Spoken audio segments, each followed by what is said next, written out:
Welcome to the deep dive. Today, we're looking at a really quite an incredible professional journey. We're tracing the career of a diplomat who started out as, well, his words, a country kid from a very rural part of northeast Thailand. Yet he managed to cross continents and rise, apparently purely on merit, to become an ambassador twice over. You might know him by his nickname, the Desert Diplomat. It really is a remarkable story. And the sources we're drawing on today, uh, quite a collection of personal interviews, some career reflections he's shared, plus material from his YouTube channel, The Desert Diplomat. They give us a real peek behind the curtain. You get a sense of how high-level public service, actually works today. Right. And our mission for this deep dive is pretty specific. We want to pull out the practical career lessons here. How does someone actually reach the very top of the diplomatic world? Not through, say, family connections or anything like that, but through sheer ability and, well, hard work. We really want to get a handle on the reality of that path in the modern era. Absolutely. And the sources, they really lay out a kind of blueprint. It's not just about achieving success, but the mindset needed to keep it going for, over 4 decades? Yeah, let's start there with the mindset, because it seems everything circles back to this core philosophy he got from his grandmother. The quote itself is quite something. Ghosts feast on the lazy, but people thrive on effort. That really does seem to be the engine, doesn't it? Yeah. That single piece of advice drove home this idea that education and hard work were, the only things that truly counted. And you see it right from how he got into the diplomatic service. He started as a junior officer, a C3, C4 level. And he's very clear he knew absolutely no one at the Ministry of Foreign Affairs, the NFA. He came from a small farming village and made it anyway. So he's basically living proof that, for this specific path at least, it genuinely is about merit. But maybe we should clarify for listeners, what does starting at the bottom mean in practical terms? C3, C4. Right, C3, C4 is essentially the entry-level grade for someone with a university degree. It's the ground floor, administratively speaking. What his story shows is that the first hurdle is about your intellect and your discipline, not your social network. Okay, but here's where it gets, I think, really surprising. You'd assume diplomacy demands a background in political science, maybe international law, but the sources stress that the Civil Service Commission accepts bachelor's degrees in pretty much any field. Yeah, that's a point we could easily miss. Sure, social sciences are common. But he specifically mentions meeting top-tier diplomats whose degrees were in things like electrical engineering, even medicine. Hold on, electrical engineering, how does that even work? What does knowing about circuits prepare you for, treaty negotiations? Well, the implication from the sources isn't about the specific subject matter. It's about the thinking process. The MFA isn't just looking for historians. They want sharp problem solvers, people who can handle complex logical thinking. It's more about mental horsepower and discipline. The specific knowledge, the international relations, the history, economics, that's something you build through constant lifelong learning on the job. Which circles back to those essential skills then. Even if you start as an engineer, you've got to build that broad world knowledge constantly. And, crucially, languages. Strong foreign language skills, especially English, are just fundamental tools. And if you commit to that learning path, the sources suggest, honestly, an almost unbelievably high chance of success. He estimates that something like 80 to 90% of those who join, stay the course, and, importantly, maintain good conduct will eventually become an ambassador. 80 to 90%. That almost sounds automatic, like just based on seniority after passing the initial exam. I think it implies the entry exam and screening are so rigorous that if you get in and you commit to the professional standards and rotations, you're essentially seen as having the potential for the top job from the start. It suggests a huge amount of confidence in their selection process. Basically, if you don't quit and you don't seriously mess up, you'll likely rise all the way. That really changes how you might think about a bureaucratic career. Okay, so let's trace that path. He moves up the ranks, secretary, counselor, minister, counselor, aiming for ambassador. The sources really emphasize those early postings as being where he was truly forged. Oh, definitely. He pinpoints his time in Hong Kong from 89 to 92 as maybe the most important foundation for his whole career. He describes it as just total immersion in this incredibly efficient, results-driven, almost hyper-competitive environment. And why was that so formative? What did he take away from it?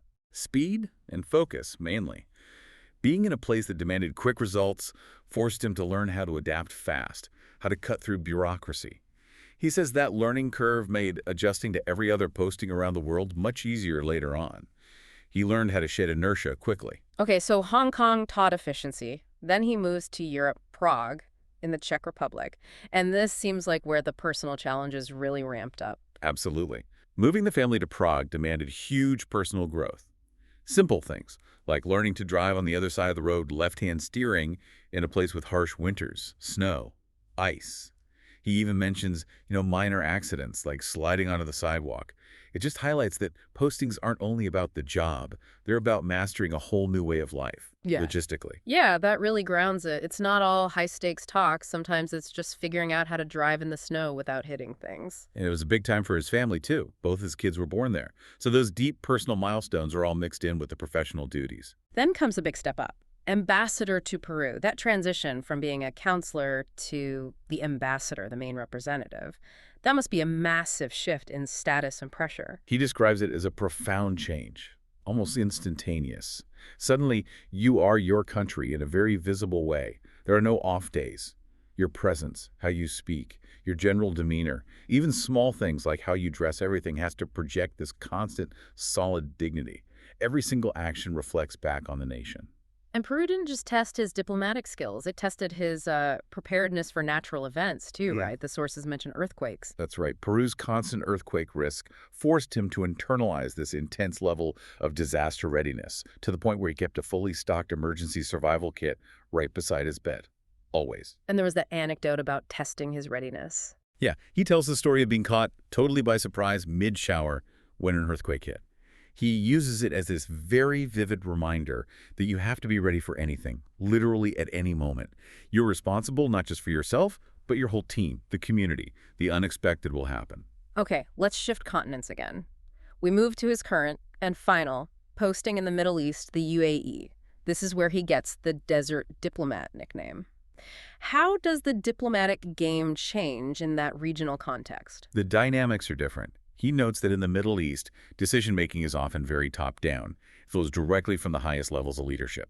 So as a diplomat, you need a lot of patience. You have to understand that sometimes this standard formal letter, taking its time through channels, might not be the fastest way to get things done. So if the formal approach can be slow, how does a modern diplomat get traction quickly there? Well, this is where it gets interesting, kind of a paradox with technology, he points out. Even though the structure is top-down, real progress often hinges on personal connections.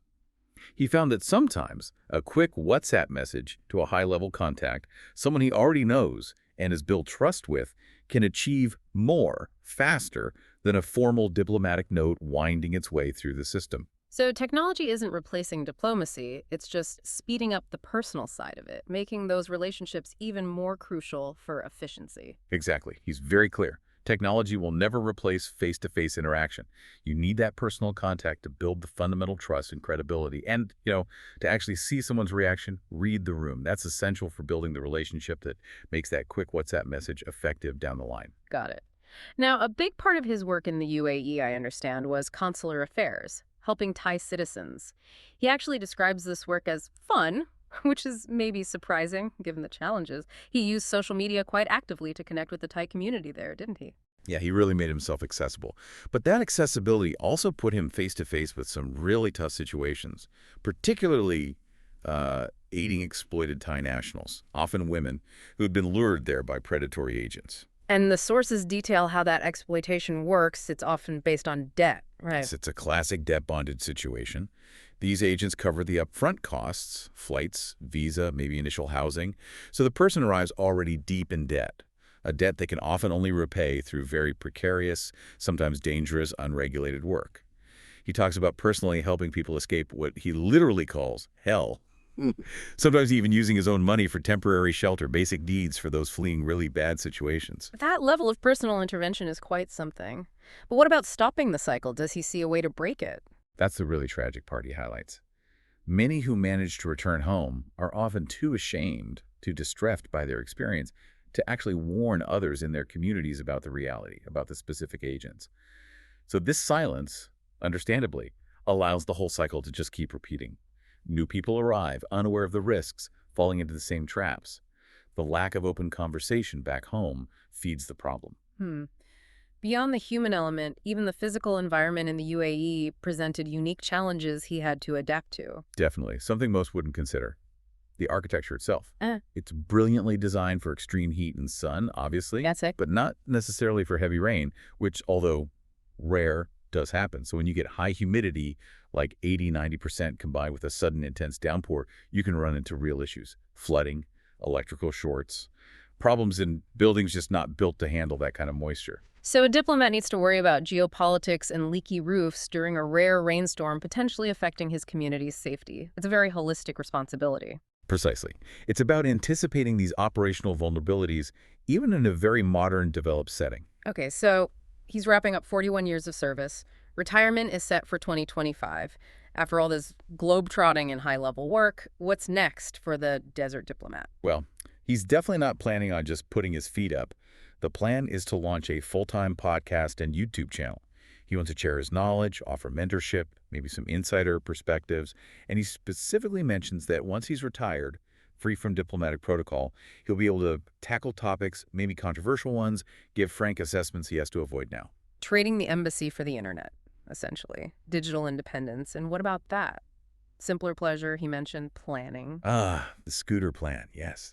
It's kind of a lovely grounding image, isn't it? After a career dealing with global complexities, he wants to get a large scooter, around 300cc. He sees it as just a practical, efficient way to deal with Bangkok's traffic, but also for enjoyment, traveling around Thailand freely.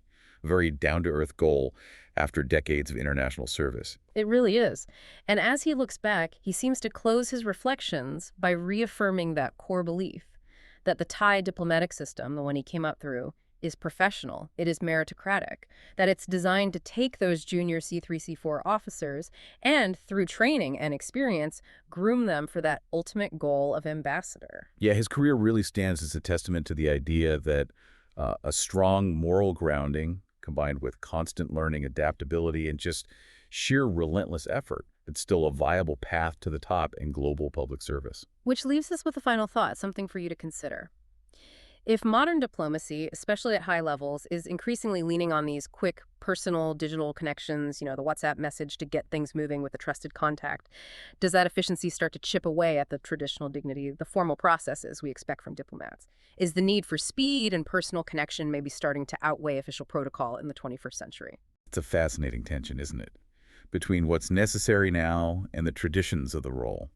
Something to mull over as technology keeps reshaping, well, pretty much every profession. Indeed. And that's our deep dive for today. Thanks for joining us.